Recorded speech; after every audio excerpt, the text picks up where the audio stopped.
எண்ணமெல்லாம் சிறகடிக்கும், எண்களெல்லாம் வழி கொடுக்கும், எந்நாளும் ராஜமுகம், எளியோரின் ஏறுமுகம். எந்த நிலை வந்தாலும் வந்த நிலை மாறாத நமது Rajanilai. Rajanilai TV, channel of astrology.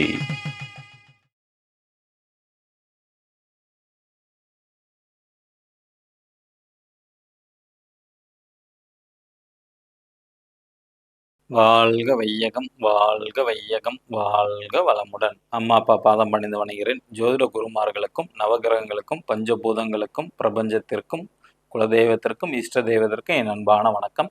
கதிரவன் மதியம் அங்காரகன் முந்தியும் கருணை உள்ள சுரதம் குருவும் காரவன் காரியும் ராகுவும் கேதும் கருதுமிகு சுகமாக 11ஆம் இடம் வந்து உச்ச நிலையா நின்ற பரிவோடு மகிழ்ந்த அல்சயம் அன்றோ.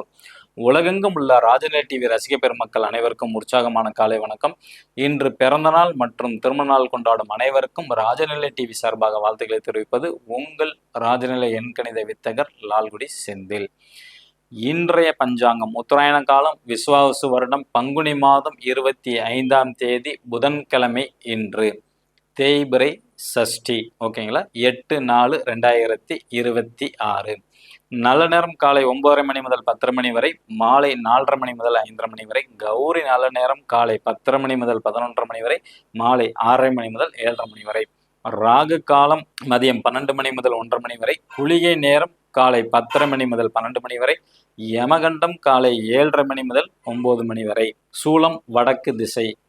வடக்கு திசை நோக்கி போகிற மாதிரி இருந்துச்சுன்னா காலையில் கொஞ்சம் ஒரு டம்ளர் பால் சாப்பிட்டுட்டு போகலாம். திதி சஷ்டி திதி மாலை 5:48 வரை. பின்பு சப்தமி திதி. நட்சத்திரம் மூல நட்சத்திரம். யோகம் வரியான் நாம யோகம் மதியம் 3:56 வரை. பின்பு பரிகம் நாம யோகம். கர்ணம் வணிசை கர்ணம் மதியம் 5:48 மாலை. பின்பு பத்திரை கரணம். சந்திராஷ்டமம் கிருத்திகை நட்சத்திரத்திற்கு.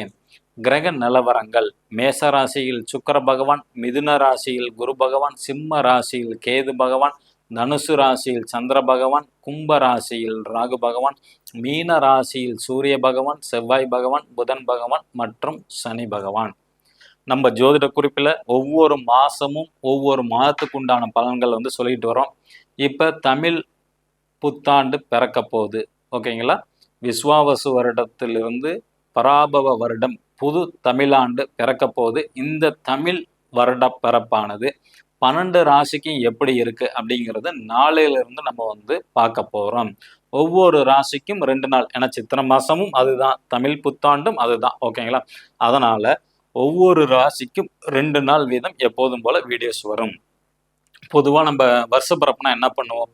கோயிலில் போயிட்டு பிரார்த்தனை செய்வோம். ஓகேங்களா, நிறைய பேர் சொல்லி கேள்விப்பட்டிருக்கோம். சார், நாங்கள் இந்த கோயில் போயிருக்கோம், அந்த கோயில் போயிருக்கோம், நிறையா பூஜை பண்ணியிருக்கோம், நிறைய யாகம் வளர்த்துருக்கோம், யாகத்திற்கு உதவி செஞ்சுருக்கோம், கோவிலுக்கு டொனேஷன் பண்ணியிருக்கோம், அன்னதானம் பண்ணியிருக்கோம். ஆனால் எல்லாமே பண்ணியும் எங்களுக்கு ஒன்றும் லைஃப்பில் முன்னேற்றமே இல்லை அப்படின்னு சொல்லி கேள்விப்பட்டிருக்கோம். நீங்களும் அனுபவிச்சிருப்பீங்க.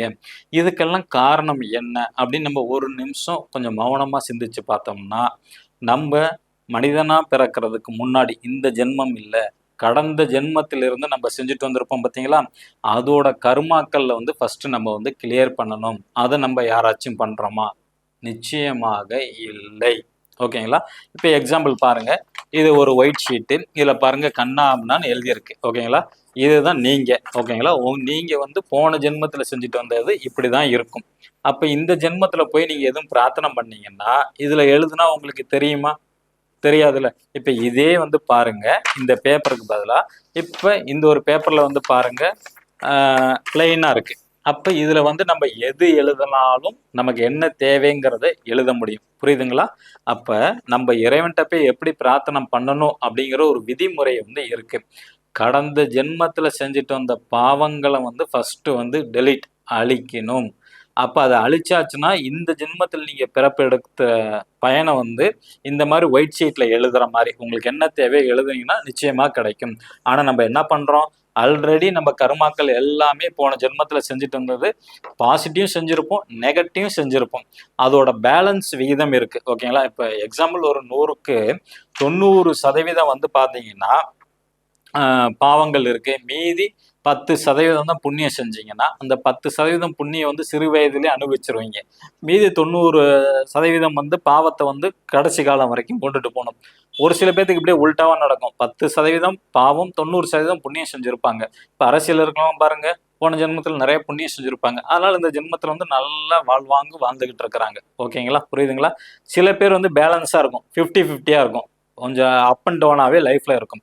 அப்ப நம்ம என்ன பிரார்த்தனை பண்ணணும் கோயிலுக்கு போனோம்னா, நான் கடந்த ஜென்மத்தில் தெரிஞ்சோ தெரியாமலோ, அறிஞ்சோ அறியாமலோ யாருக்கு துரோகமோ அல்லது நம்பிக்கை துரோகம் இருந்தாலும், அல்லது வந்து அடுத்தவங்க மனசு புண்படுற மாதிரி எந்த செயல் செய்திருந்தாலும் என்னோட பாவங்கள் அனைத்தும் நீக்குமாறு முதல்ல பிரார்த்தனை பண்ணுங்க.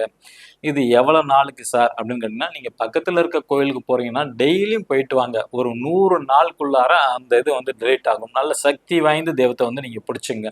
அது எந்த தெய்வமா இருந்தாலும் சரி. அப்ப நம்ம போன ஜென்மத்துல செஞ்சுட்டு வந்ததை முதல்ல டெலீட் பண்ணணும்.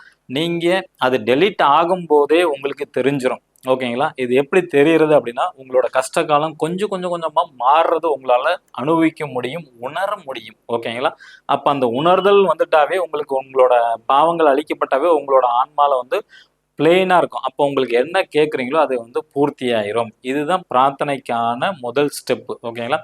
நீங்க எந்த கோயிலுக்கு எப்ப வேணாலும் எதுக்கு போனாலும் முதல்ல இதை மட்டும் பிரார்த்தனை பண்ணுங்க. அதோட அந்த கோயில பூஜை செய்யறவங்களையும் பிரார்த்தனை பண்ணோம். ஏன்னா அந்த கோயில்ல ஃபுல்லா வேலை செய்யறவங்களுக்கு வருமானம் கம்மியா தான் இருக்கும். அப்ப இந்த கோயில்ல உனக்கு உதவி செஞ்சு இருக்கிறவங்களுக்கும் அங்க வாழக்கூடிய மக்களும் நன்றாக இருக்கணும். ஓகேங்களா? அப்ப முதல்ல அங்குள்ள பூசாரி நல்லா இருக்கணும் பிரார்த்தனை பண்ணுங்க. அந்த கோயிலை நம்பி வெளியில வியாபாரம் பண்றவங்க நல்லா இருக்கணும். அந்த கிராமத்து மக்களும் அந்த ஊர் மக்களும் நல்லா இருக்கணும் பிரார்த்தனை பண்ணிட்டு அப்புறம் உங்களோட கோரிக்கையை வந்து வைங்க. நிச்சயமாக நிறைவேறும். இது டிப்ஸா நீங்க வந்து எடுத்துங்க. நம்ம ராஜநிலை டிவி ரசிக பெருமக்கள் அனைவருக்கும் இனிய தமிழ் புத்தாண்டு நல்வாழ்த்துக்கள். பிறக்கக்கூடிய அந்த தமிழ் வருடமானது எல்லோருக்கும் எல்லாம் தேவையானதை பூர்த்தி செய்ய அடியேனும் பிரபஞ்சத்திடம் பிரார்த்தனை செய்கிறேன். இந்த தமிழ் வருடமானது பராபவ வருடம். ஓகேங்களா? சித்திரை மாதம் 1ஆம் தேதி புதன்கிழமை வந்து பிறக்குது. தேய்பிறை திரையோதிதி. கரணம் வந்து பாத்தீங்கன்னா கரசை கரணம். யோகம் வந்து பிராமம் நாம யோகத்துல தான் இந்த ஆண்டுங்கிறது பிறக்குது. யோகி பகவான் செவ்வாயும் அவயோகி பகவான் கேதுவும் வராங்க. திதிசூனியம் ரிஷபம் மற்றும் சிம்மம் வீடு வந்து திதிசூனியமாக இருக்குது. லக்னம் வந்து பாத்தீங்கன்னா மீன லக்னம். இதுல வந்து பாத்துக்கிட்டீங்கன்னா ஒரு 2 கிரகம் புஷ்கர நாம்சத்துல வந்து பயணம் செய்து இந்த வருடம். குரு பகவான் புனர்பூசம் 2ஆம் பாதத்துல வந்து இருக்கிறாங்க. சுக்கிர பகவான் பரணி 3ஆம் பாதத்துல சுயசாரத்துல ரெண்டுமே வந்து பாத்தீங்கன்னா புஷ்கர நாம்சத்துல இருக்கிறாங்க. லக்னம் வந்து ரேவதி 4ஆம் பாதத்துல வந்து வர்க்கோத்தமத்துல வந்து இந்த தமிழ் வருடம் பிறக்குது. சூரிய பகவான் அஸ்வினி 1. எப்போதுமே தமிழ் வருடம்னாவே அஸ்வினி 1 தான் வரும். அது வர்க்கோத்தமத்துல தான் இருக்கும். ஓகேங்களா?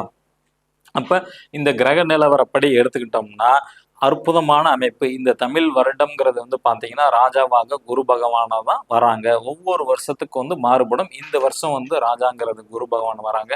ஸோ இந்த ஆண்டு வந்து ரொம்ப சிறப்பாக இருக்க அடியேனும் பிரார்த்தனை செய்து கொள்கிறேன். நாளில இருந்து நம்ம புத்தாண்டு பலனை வந்து பார்க்கலாம். இப்ப நம்ம புதுசா பார்க்கக்கூடிய நண்பர்கள் இந்த மாதிரி பர்மனன்ட் மார்க்கரை வந்து பயன்படுத்துங்க. நம்ம ராஜநிலையோட லக்கி நம்பரை வந்து பாத்தீங்கன்னா இந்த மணிக்கட்டில் வந்து எழுதுங்க. மணிக்கட்டில் எழுதும் போது உங்களோட தேவை கோரிக்கை எதுவா இருந்தாலும் நினைச்சுக்கிட்டு எழுதுங்க. நிச்சயமாக நடக்கும். ஒரு கோரிக்கை நிறைவேறும் வரை அதே தான் நினைச்சிருக்கணும். ஓகேங்களா? மேச ராசி அல்லது மேச லக்னத்தில் பிறந்த நண்பர்கள் இன்று பயன்படுத்த வேண்டிய ராஜநிலையின் அதிர்ஷ்ட எண் 16. ரிஷப ராசி அல்லது ரிஷப லக்னத்தில் பிறந்த நண்பர்கள் இன்று பயன்படுத்த வேண்டிய ராஜநிலையின் அதிர்ஷ்ட எண் 02. மிதுன ராசி அல்லது மிதுன லக்னத்தில் பிறந்த நண்பர்கள் இன்று பயன்படுத்த வேண்டிய ராஜநிலையின் அதிர்ஷ்ட எண் 12. கடகராசி அல்லது கடக லக்னத்தில் பிறந்த நண்பர்கள் என்று பயன்படுத்த வேண்டிய ராஜநிலையின் அதிர்ஷ்ட எண் 08. சிம்ம ராசி அல்லது சிம்ம லக்னத்தில் பிறந்த நண்பர்கள் என்று பயன்படுத்த வேண்டிய ராஜநிலையின் அதிர்ஷ்ட எண் 51. கன்னி ராசி அல்லது கன்னி லக்னத்தில் பிறந்த நண்பர்கள் என்று பயன்படுத்த வேண்டிய ராஜநிலையின் அதிர்ஷ்ட எண் 54. துளாராசி நண்பர்கள் என்று பயன்படுத்த வேண்டிய ராஜநிலையின் அதிர்ஷ்ட எண் 72. விருச்சிக ராசி அல்லது விருச்சிக லக்னத்தில் பிறந்த நண்பர்கள் இன்று பயன்படுத்த வேண்டிய ராஜநிலையின் அதிர்ஷ்ட எண் 66. தனுசு ராசி அல்லது தனுசு லக்னத்தில் பிறந்த நண்பர்கள் இன்று பயன்படுத்த வேண்டிய ராஜநிலையின் அதிர்ஷ்ட எண் 87. மகர ராசி அல்லது மகர லக்னத்தில் பிறந்த நண்பர்கள் என்று பயன்படுத்த வேண்டிய ராஜநிலையின் அதிர்ஷ்ட எண் 90. கும்ப ராசி அல்லது கும்ப லக்னத்தில் பிறந்த நண்பர்கள் என்று பயன்படுத்த வேண்டிய ராஜநிலையின் அதிர்ஷ்ட எண் 84. மீன ராசி அல்லது மீன லக்னத்தில் பிறந்த நண்பர்கள் என்று பயன்படுத்த வேண்டிய ராஜநிலையின் அதிர்ஷ்ட எண் 77. இவை அனைத்தும் காமனான பலன் தான். உங்க ஜாதகப்படி அதிர்ஷ்டமான மொபைல் நம்பர் வேணும்னா கீழே உள்ள வாட்ஸ்அப் நம்பருக்கு தொடர்பு கொள்ளுங்க. இந்த நாள் இனி நாளாமே அடியேனும் பிரபஞ்சத்திடம் பிரார்த்தனை செய்து கொண்டு உங்களிடமிருந்து விடை பெற்றுக் கொள்வது உங்கள் ராஜநிலை எண்கணித வித்தகர் லால்குடி செந்தில். நன்றி, வணக்கம், வாழ்க வளமுடன்.